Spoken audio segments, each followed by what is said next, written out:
बिस्मिल्लाहिर्रहमानिर्रहीम। अस्सलामु अलैकुम। My name is Mohammad Shahbaz. उम्मीद करता हूँ आप सब खैर वफ़ियत से होंगे। आज के लेक्चर में हम एक इम्पोर्टेंट थ्योरम को डिस्कस करने वाले हैं जिसका नाम है मोनोटोन कन्वर्जेंस थ्योरम, जिसके दो पार्ट्स हैं हमारे पास। इस लेक्चर में हम पार्ट ए को डिस्कस करेंगे, इंशाल्लाह नेक्स्ट लेक्चर में हम पार्ट बी को डिस्कस करेंगे। पार्ट ए की स्टेटमेंट में ये कहती है कि हमारे पास एक सीक्वेंस है जो कि है इंक्रीजिंग सीक्वेंस। तो आप क्या करें, ये वाला रिजल्ट प्रूव करें। Limit n approaches to infinity measure of E N is equal to measure into limit n approaches to infinity E n. इस रिजल्ट को हमें क्या करना है, प्रूव करना है। तो प्रूफ की तरफ हम ये आते हैं कि हमारे पास जो सीक्वेंस गिवन है इंक्रीजिंग, उसी को हमने क्या कर लिया, ये सपोज कर लिया है कि वो हमारे पास क्या है, एक इंक्रीजिंग सीक्वेंस है। अगर वो इंक्रीजिंग सीक्वेंस है तो then by monotonicity property of measure, अगर इस सीक्वेंस पे हम मेजर अप्लाई करेंगे तो वो भी क्या होगा, इंक्रीजिंग सीक्वेंस होगा। दोबारा सुने कि हमारे पास एक सीक्वेंस है जो कि इंक्रीजिंग सीक्वेंस है, तो जब हम उस सीक्वेंस पे मेजर अप्लाई करेंगे तो अगेन हमारे पास क्या आएगा, वो एक इंक्रीजिंग सीक्वेंस आएगा। क्यों? By monotonicity property of measure. अगर वो इंक्रीजिंग सीक्वेंस आएगा तो देन उसकी लिमिट वैल्यू भी एग्जिस्ट करेगी। तो हमारे पास दो केसेस बनेंगे, या तो उसकी लिमिट का आंसर फाइनाइट आएगा या फिर इनफाइनाइट आएगा। तो हम दोनों को अलग अलग डिस्कस करते हैं। पहले केस में हम क्या करते हैं, उसकी लिमिट वैल्यू को इनफाइनाइट के लिए डिस्कस करते हैं। मैं इस सीक्वेंस में से कुछ स्पेसिफिक एलिमेंट लेता हूँ, इसका केस 1 बना लेते हैं। इस सीक्वेंस में से मैं कुछ एलिमेंट लेता हूँ और उस पर क्या करता हूँ, मैं मेजर अप्लाई करता हूँ और ये सपोज करके चलता हूँ कि उसका आंसर क्या आ रहा है, इनफाइनाइट आ रहा है। For some and not belong to natural number. दोबारा सुने कि मैंने इस सीक्वेंस में से कुछ एलिमेंट लिए हैं ई एंड नॉट और उस पर मेजर अप्लाई किया है और ये सपोज करके चल रहा हूँ कि उसका आंसर क्या आ रहा है, इनफाइनाइट आ रहा है। दो केसेस मैंने कहा है आपको डिस्कस करेंगे कि एक इनफाइनाइट के लिए और एक फाइनाइट के लिए। पहला केस हम डिस्कस कर रहे हैं इनफाइनाइट के लिए। अगर इसके एलिमेंट पे मेजर अप्लाई करने से उसका आंसर इनफाइनाइट आ रहा है तो देन ओरिजिनल जो सीक्वेंस है उस पर जब हम लिमिट अप्लाई करेंगे तो उसका आंसर भी हमारे पास क्या आएगा, वो भी इनफाइनाइट आएगा। Measure of E N is equal to infinity. इसको इक्वेशन नंबर 1 कह लें। अब सिंस चूँकि ये वाला ई एन नॉट एलिमेंट हमने किससे लिया, इस सीक्वेंस से लिया, तो वो क्या होगा, इसकी यूनियन में कंटेन करेगा। Contain into union n is equal to 1 to infinity E n. इसकी सीक्वेंस में भी क्या करे, यूनियन में भी कंटेन करेगा। अब ये वाला जो सीक्वेंस हम लेके चल रहे हैं, ये हमारे पास क्या, कौन सा सीक्वेंस है, ये इंक्रीजिंग सीक्वेंस है। ये अपवर्ड एरो हमारे पास क्या डिनोट करता है कि ये कौन सा सीक्वेंस है, इंक्रीजिंग सीक्वेंस है। इंक्रीजिंग सीक्वेंस की हमने लिमिट वैल्यू को डिस्कस किया है पिछले लेक्चर में कि limit n approaches to infinity E n वो उसके यूनियन के इक्वल होता है, इंक्रीजिंग सीक्वेंस की लिमिट वैल्यू। अब यहाँ पे यूनियन है तो हम इसको ये वाला रिजल्ट लिख सकते हैं कि E N not contain limit n approaches to infinity E n. Increasing sequence की लिमिट वैल्यू वाला रिजल्ट हमने यहाँ लगाया है। अब यहाँ पे एक रिजल्ट हम यूज़ करने वाले हैं कि अगर एक सेट किसी दूसरे सेट में कंटेन कर रहा हो तो जब हम उस पर मेजर अप्लाई करेंगे तो पहले सेट का मेजर लेस आर इक्वल आएगा दूसरे सेट के मेजर के। अगर आपके पास नोट सर अनवर खान साहब के हैं, आप उसको फॉलो कर रहे हैं, तो उसके पेज 28 के टॉप पे ये वाला रिजल्ट प्रूव हो चुका है।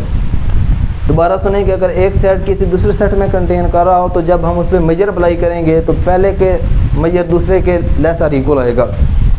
तो अगर ये वाला सेट इसमें कंटेन कर रहा है तो जब इस पर मैं मेजर अप्लाई करूँगा तो इसका मेजर लेस आर इक्वल आएगा इस दूसरे के limit n approaches to infinity E n. अगर आप इंटरेस्टेड हैं इस बात को समझने में तो मैं आपको इसको डायग्राम की मदद से समझाता हूँ कि ये वाला रिज़ल्ट कैसे लेस आर इक्वल आएगा। देखें, हमारे पास अगर दो सेट्स हैं, E1 कंटेन कर रहा है E2 में, हम बात ये कर रहे हैं कि जब हम इन पे मेजर अप्लाई करेंगे तो पहले का मेजर लेस आर इक्वल आएगा दूसरे के मेजर के। अब इसको डायग्राम की मदद से समझें। देखें, ये मैं एक सेट बना रहा हूँ E2 और E1 क्या है, इसमें कंटेन कर रहा है। E1 क्या कर रहा है, इसके अंदर कंटेन कर रहा है। तो ये वाला जो रीजन होगा हमारे पास, ये वाला एरिया कौन सा होगा, ये E2 डिफरेंस E1 होगा। वो कैसे, ये सारा एरिया हमारे पास क्या है, ये E2, ये है E1। अगर E2 में से ये वाला हम E1 को डिफरेंस कर दें, माइनस कर दें, तो ये वाला एरिया जिसको मैं डॉटेड लाइन से बना रहा हूँ ये वाला बाकी रह जाएगा।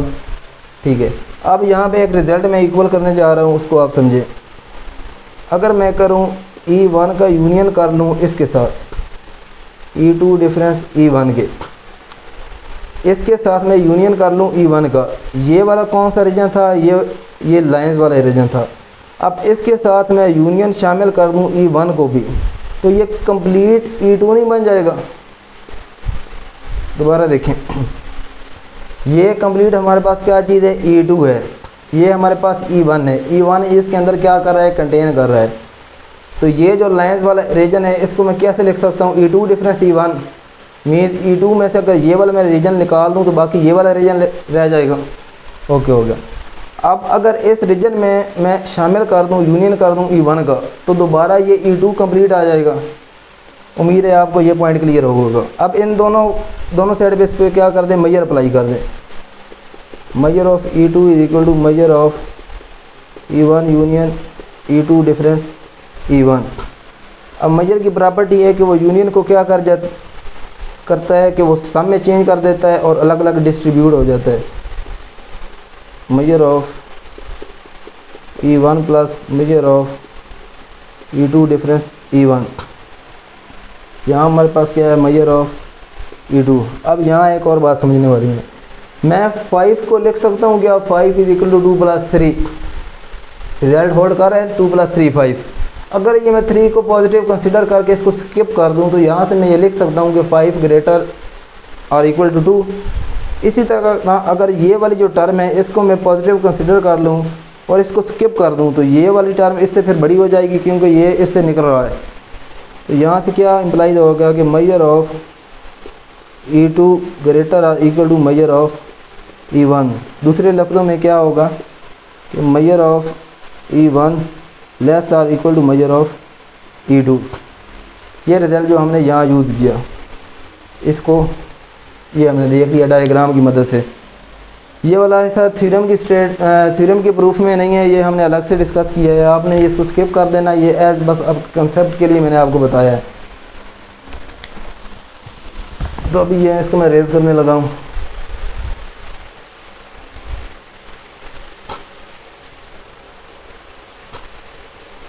चलें, हम बात यहाँ से कर रहे थे। अब देखें, इस मेजर ऑफ E0 हमने किसके इक्वल लिया हुआ है कि वो इन्फिनिटी के इक्वल है। अगर यहाँ पे मैं इन्फिनिटी लगा दूँ तो ये वाला रिजल्ट किसके इक्वल आ जाएगा, इन्फिनिटी के इक्वल आ जाएगा। तो इससे मैं क्या एम्प्लाइज कर सकता हूँ कि measure into limit n approach to infinity En is equal to infinity. इसको इक्वेशन नंबर 2 कह लें। कैसे किया कि ये मेजर ऑफ E0 प्रूफ के स्टार्ट में हमने ये सपोज किया था कि इसका आंसर इनफाइनाइट है।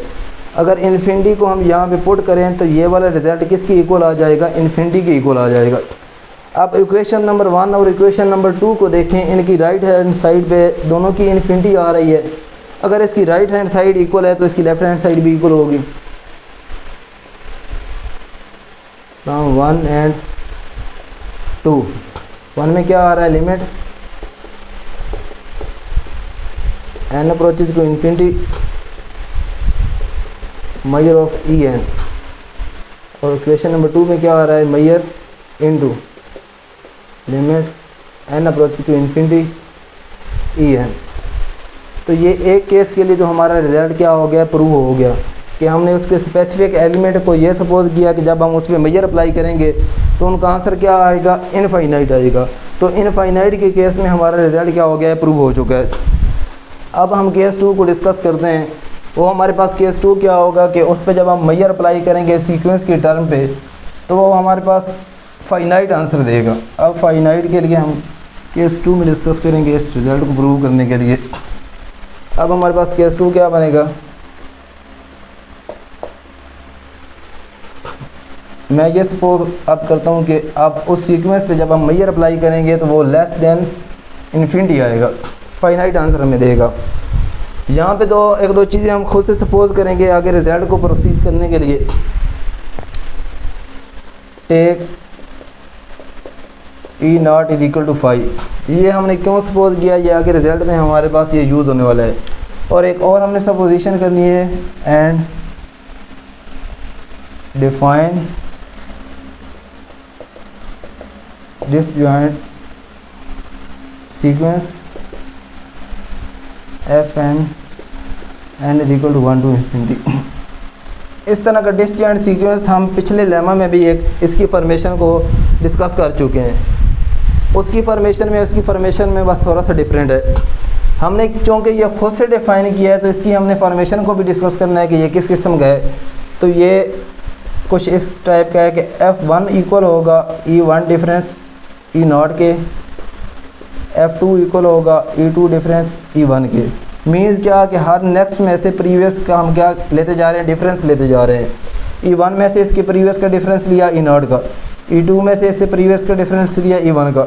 इसी तरह जब हम चलते जाएंगे Fn के लिए तो यहाँ पे En आ जाएगा और En से पिछली टर्म का डिफरेंस ले लेंगे E1 का। अब देखें, यहाँ अगर हम सब का यूनियन अप्लाई कर दें और यहाँ पे यूनियन अप्लाई कर दें तो वो इक्वल होगा। Union n is equal to 1 to infinity Fn is equal to union n is equal to 1 to infinity En। देखें इसमें से E1 E2 up to En तक चलता जा रहा है। ये वाली टर्म तो इसमें से डिफरेंस हो रही है, निकल रही है। तो जब इस पे हम सारी टर्म पे यूनियन अप्लाई करेंगे तो वो En तक यूनियन इक्वल टू, यहाँ पे जब हम यूनियन अप्लाई करेंगे तो Fn तक यूनियन, और रिज़ल्ट हमारे पास क्या होगा, ये दोनों रिज़ल्ट इक्वल होंगे। अब नेक्स्ट इसको प्रोसीड करते हैं। इसको मैं थोड़ा रीअरेंज करता हूँ। Union n is equal to 1 to infinity En is equal to union n is equal to 1 to infinity Fn। अब ये वाला जो हमने सीक्वेंस लिया हुआ है En वाला, ये हमारे पास है इंक्रीजिंग सीक्वेंस। और इंक्रीजिंग सीक्वेंस की लिमिट वैल्यू हम पहले भी डिस्कस कर चुके हैं इसके पार्ट केस 1 में, कि वो यूनियन किस में चेंज हो जाता है, उसकी लिमिट में चेंज हो जाता है, इसकी limit value by definition of increasing sequence.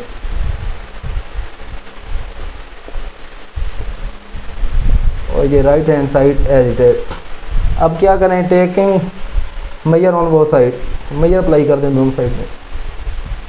Major limit n approaches to infinity En is equal to measure union n is equal to 1 to infinity Fn। अब हमारा काम है इस राइट हैंड साइड पे, left hand side as it as. अब देखिए major की जब हमने डेफिनेशन की थी तो इसकी जब सेकंड प्रॉपर्टी थी वो हमने डिस्कस की थी कि जब मेजर अप्लाई होगा यूनियन पे तो यूनियन किस में चेंज हो जाएगा, सम में चेंज हो जाएगा। n is equal to 1 to infinity, union sum में चेंज हो जाएगा और ये मेजर आगे अप्लाई हो जाएगा, मेजर ऑफ Fn। ये हमने कैसे रिजल्ट किया, जब हमने मेजर की डेफिनेशन की थी तो उसकी जो दूसरी प्रॉपर्टी थी कि जब हम मेजर यूनियन पे अप्लाई करेंगे तो वो यूनियन किस में चेंज हो जाएगा, वो सम में चेंज हो जाएगा और मेजर आगे अप्लाई हो जाएगा। ये एज इट है। अब नेक्स्ट देखें, n is equal to 1 to infinity measure of. अब यहाँ Fn की वैल्यू हमारे पास क्या है, Fn की वैल्यू ये है हमारे पास, is equal to En difference En-1। तो वही मैं Fn की वैल्यू लगा रहा हूँ, En डिफरेंस En-1। अब मेजर की एक और भी प्रॉपर्टी है कि जब मेजर अप्लाई होता है A डिफरेंस B पे तो ये अलग अलग डिस्ट्रीब्यूट हो जाता है और दरमियान में क्या आ जाता है, माइनस। अब इस रिजल्ट को हम यहाँ यूज़ करेंगे, ये वाली टर्म एज इट है, यहाँ भी एज इट है।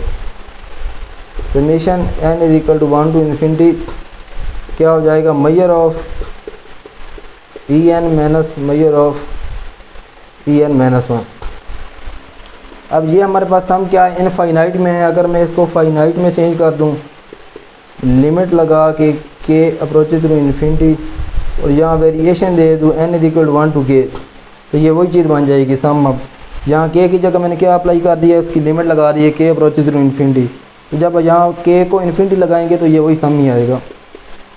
अंदर क्या रहेगा, major of En minus measure of En-1।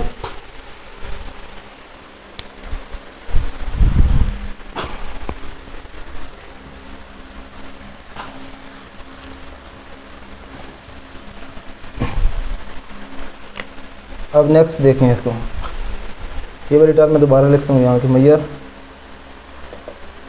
Limit n approaches to infinity E N, और यहाँ पे हमारे पास क्या आ रहा है, limit k approaches to infinity sum n is equal to 1 to k, और ब्रैकेट में क्या है, measure of E N minus measure of E N minus 1। अब देखें ये हमारे पास एक सम है, इस सम को क्या करते हैं हम ओपन करते हैं। कैसे ओपन करते हैं कि यहाँ n is equal to 1 to k तक इसकी वेरिएशन है। जब हम n is equal to 1 put करेंगे तो यहाँ 1 आ जाएगा, यहाँ पे 1 पुट करें तो 1 माइनस 1 ई नॉट आ जाएगा। फिर n इज इक्वल टू 2 के लिए हम इसको ओपन करेंगे, n इज इक्वल टू 3 के लिए ओपन करेंगे, अब to so on n is equal to k के लिए पुट करेंगे। तो ये left hand side as it is limit k approaches to infinity, इस हम को क्या करने जा रहे हैं, हम ओपन करने जा रहे हैं for n is equal to 1।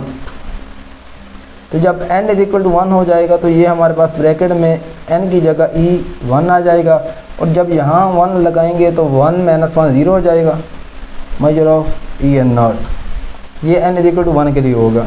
अब जब n is equal to 2 put करेंगे तो क्या आएगा, measure of e2 minus measure of, यहाँ पे 2 अप्लाई करेंगे, 2 माइनस 1 तो पीछे 1 रह जाएगा। इसी तरह जब हम n को 3 पुट करेंगे तो यहाँ पे ई एन की जगह n is equal to 3 measure of e3 minus measure of 3 है, यहाँ पुट करेंगे तो 3 माइनस 1 e2। इसी तरह तक चलते जाएंगे और ये सम हमारे पास कहाँ तक है, k तक है। तो एंड पे जब n is equal to k के लिए हम पुट करेंगे तो मेजर इंटू ई के माइनस मेजर, यहाँ पे ई n की जगह क्या हम पुट करने जा रहे हैं, k ई के माइनस 1। अब यहाँ पे एक दफ़ा गौर करें, मेजर ऑफ ई नॉट को हमने जब केस 2 में स्टार्ट में हमने डिस्कस करने जा रहे थे तब हमने इसको क्या सपोज किया था 5, और मैंने बताया था कि ये हमारे पास रिजल्ट आगे यूज़ होना है। तो उसकी वैल्यू हमने क्या सपोज की थी कि वो तो थी एम्प्टी, तो ये तो हो गया एम्प्टी। अब ये एक प्लस की टर्म है मेजर ऑफ E1, और ये एक माइनस की टर्म है, कहाँ गई, माइनस मेजर ऑफ E1, ये प्लस वाली माइनस से कैंसिल हो जाएगी। इस तरह ये प्लस मेजर ऑफ E2 है और ये माइनस मेजर ऑफ E2, ये इस तरह कैंसिल हो जाएगी। इसी तरह जब हम आगे चलते जाएंगे n इज इक्वल टू 4 के लिए 5 के लिए, तो अगली वाली टर्म पिछली से कैंसिल होती जाएगी, ये सारी टर्म कैंसिल हो जाएंगी और ये एक टर्म रह जाएगी मेजर इंटू ई के। बाहर हमारे पास क्या आ रहा है, limit k approaches to infinity into measure of E K, और हमारे पास लेफ्ट हैंड साइड पे क्या है, measure into limit n approaches to infinity E है।